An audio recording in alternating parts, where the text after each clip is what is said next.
Bismillahirrahmanirrahim. Assalamualaikum warahmatullahi wabarakatuh. Bagaimana kabarnya hari ini? Alhamdulillah, semoga kita semua dalam keadaan sehat walafiat dan selalu dalam lindungan Allah Subhanahu wa Ta'ala. Nah, dalam kesempatan kali ini, kita akan membahas materi yaitu tentang pelaksanaan tata cara penyelenggaraan jenazah.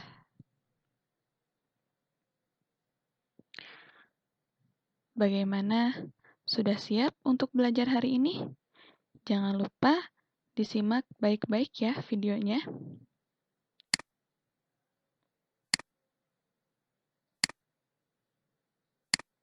Nah, kita semua sudah pasti sering melihat orang yang meninggal di sekitar kita. Baik itu dikarenakan sakit ataupun tertimpa bencana yang semuanya berakhir pada kematian. Kematian ini adalah kepastian dan ketetapan dari Allah Subhanahu wa Ta'ala, sebagaimana yang difirmankan Allah Subhanahu wa Ta'ala dalam Al-Quran yang berbunyi, A'udzu billahi minasyaitonir rajim. Bismillahirrahmanirrahim. Kullu nafsin dha'iqatul maut. Yang artinya, setiap yang bernyawa akan merasakan mati. Quran Surat Ali Imran ayat 185. Nah, lalu apa tindakan yang harus dilakukan saat menghadapi jenazah? Yang pertama yaitu pejamkan mata jenazah apabila matanya masih terbuka. Kemudian menutup seluruh badan jenazah dengan kain panjang. Kemudian posisikan jenazah di tempat yang aman. Dan yang terakhir, kerabat dekat boleh mencium jenazah.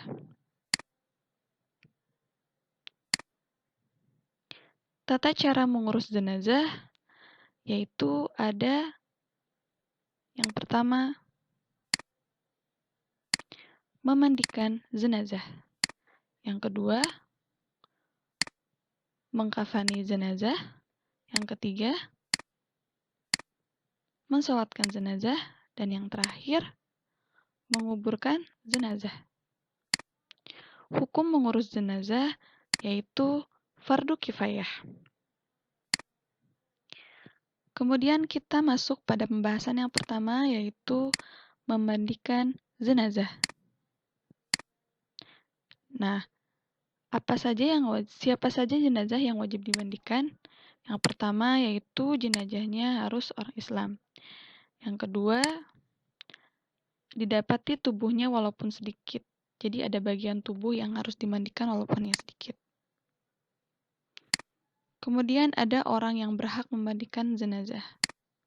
Siapa saja? Yang pertama, apabila jenazahnya laki-laki, maka yang memandikannya harus laki-laki selain istri dan mahramnya. Yang kedua, apabila jenazahnya perempuan, harus perempuan juga yang memandikannya selain suami dan mahramnya. Dan yang ketiga, suami atau istri lebih berhak dibanding mahramnya. Kemudian ada tata cara memandikan jenazah. Yang pertama, yaitu ditempatkan di tempat yang tertutup, tidak terlihat oleh orang banyak, dan ditempatkan yang lebih tinggi. Yang kedua, menutup aurat jenazah dengan kain basahan agar auratnya tidak terlihat. Bersihkan giginya, lubang hidungnya, lubang telinganya, celah ketiaknya, celah jarinya, dan kaki serta rambutnya. Yang ketiga, membersihkan kotoran jenazah dengan menekan perutnya perlahan-lahan agar apa yang ada di dalamnya keluar. Yang keempat, siram dengan air yang bersih sambil berniat sesuai dengan jenis kelamin jenazah. Niat memandikan jenazah untuk laki-laki yaitu nawaitul ghusla adaan hadzal mayyiti lillahi ta'ala. Dan untuk perempuan, nawaitul ghusla adaan hadzihil mayyitati lillahi ta'ala. Kemudian yang kelima, memulai membasuh anggota badan jenazah dari bagian kanan dan anggota tempat wudhu. Selanjutnya, memiringkan jenazah ke kanan, setelah itu siram dengan air bersih dari kepala hingga ujung kaki dan siram lagi dengan air kapur barus atau bidara.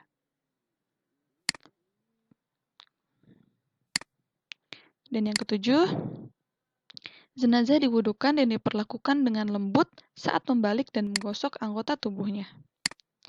Yang kedelapan, disunahkan membasuh 3 kali sampai 5 kali atau lebih. Yang penting bilangannya ganjil. Kemudian kita lanjut pada proses yang kedua, yaitu mengkafani jenazah. Ada kriteria kain kafan, yaitu kafanilah mayat dengan sebaik-baiknya, seperti yang disabdakan Nabi SAW yang berbunyi, apabila salah seorang dari kamu mengkafani saudaranya, maka hendaklah ia mengkafaninya dengan baik. Hadis riwayat Ahmad Muslim. Kemudian disunahkan memakai warna putih. Kafan untuk jenazah laki-laki sunahnya 3 lapis dan jenazah perempuan sunahnya 5 lapis. Jadi 5 lapis ini terdiri dari sarung, baju kurung, kerudung, dan 2 kain pembungkus. Kemudian kain kafan tidak tipis atau tembus pandang, dan kain kafan dibeli dari harta yang meninggal. Kemudian tata cara mengkafani jenazah. Yang pertama, siapkan tali-tali pengikat kafan secukupnya 3 atau sampai 5 utas tali, kemudian simpan di bawah kain. Yang kedua, beri wangian pada setiap kain kafan, setelah itu bentangkan kain kafan lapisan kedua yang sudah dipotong sesuai ukuran jenazah, dan yang ketiga, bentangkan kain kafan lapisan ketiga. Kemudian, letakkan jenazah di atas kain kafan, kedua tangannya dilipat di atas dada dengan tangan kanan di atas tangan kiri, kemudian bungkus jenazah. Dan proses yang terakhir, ikat jenazah dengan tali pengikat yang telah disediakan. Kemudian, yang ketiga yaitu mensolatkan jenazah. Ada syarat-syarat sholat jenazah, yaitu yang pertama, syarat-syarat yang berlaku untuk sholat berlaku untuk sholat jenazah juga. Yang kedua, jenazah terlebih dahulu harus dimandikan dan dikafani. Dan yang terakhir, jenazah sudah berada di hadapan orang yang mensolatkannya. Ada tata cara sholat jenazah, yaitu sebagai berikut. Yang pertama, berniat untuk sholat jenazah dengan ikhlas semata-mata karena Allah Subhanahu wa Ta'ala. Contoh lafadznya sholat jenazah yaitu usolli ala hadzal mayyiti arba'a takbiratin fardhu kifayati ma'muman lillahi ta'ala. Ini jika mayatnya laki-laki. Jika mayatnya perempuan, kata hadzal diganti dengan hadhil dan mayyiti diganti dengan mayyitati. Yang kedua yaitu setelah takbir pertama, lalu membaca surat Al-Fatihah yang kemudian disusul dengan takbir kedua. Yang ketiga yaitu setelah takbir kedua, lalu membaca sholawat atas Nabi Muhammad SAW seperti Allahumma sholli ala Sayyidina Muhammad. Dan yang keempat yaitu setelah takbir ketiga, membaca doa untuk jenazah sebagai berikut. Allahumma gfir lahu warhamhu wa'afihi wa'fu anhu. Selanjutnya, takbir keempat, membaca doa sebagai berikut. Allahumma la tahrimna ajrahu wa la taftina ba'dahu waghfir lana walahu. Dan yang terakhir, yaitu salam. 2 kali sambil menoleh ke kanan dan ke kiri. Dan proses yang terakhir yaitu menguburkan jenazah.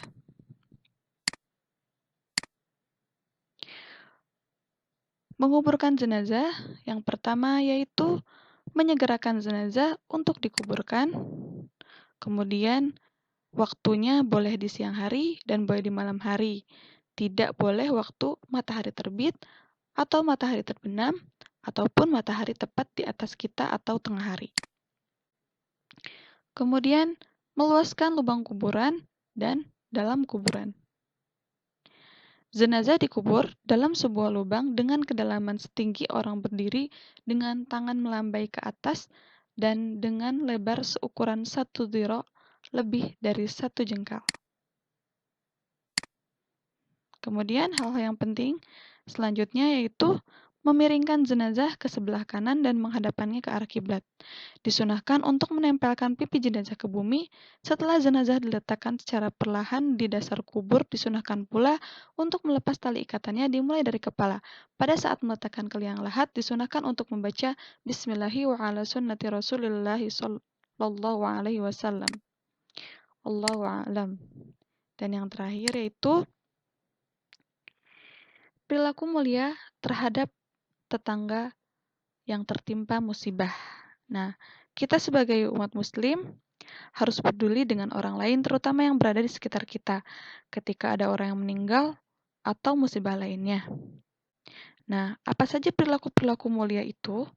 Yang pertama yaitu mengunjungi atau takziah dan mendoakan jenazah. Mendoakan jenazah yang tertimpa musibah. Kemudian, membantu mengurus jenazah, seperti membantu memandikan jenazah, mengkafani, menyolati, dan menguburkannya.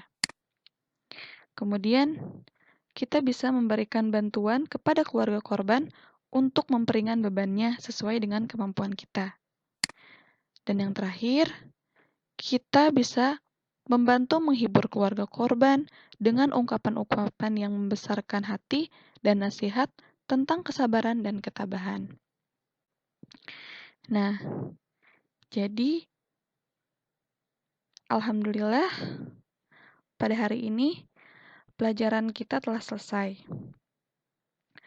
Dan materi yang telah kita pelajari ini bisa kita ambil hikmahnya, yaitu hendaknya kita semua selalu mengingat kematian yang akan menjemput kita, agar kita senantiasa menyiapkan bekal dengan bersemangat melakukan amal-amal kebaikan. Nah, jadi apabila masih ada yang belum dipahami, silakan untuk memutar kembali videonya ya. Baiklah, kita cukupkan untuk pertemuan kita kali ini. Mudah-mudahan apa yang saya sampaikan bisa bermanfaat untuk kita semua. Sekian. Terima kasih. Syukron. Jazakumullah khair. Wassalamualaikum warahmatullahi wabarakatuh.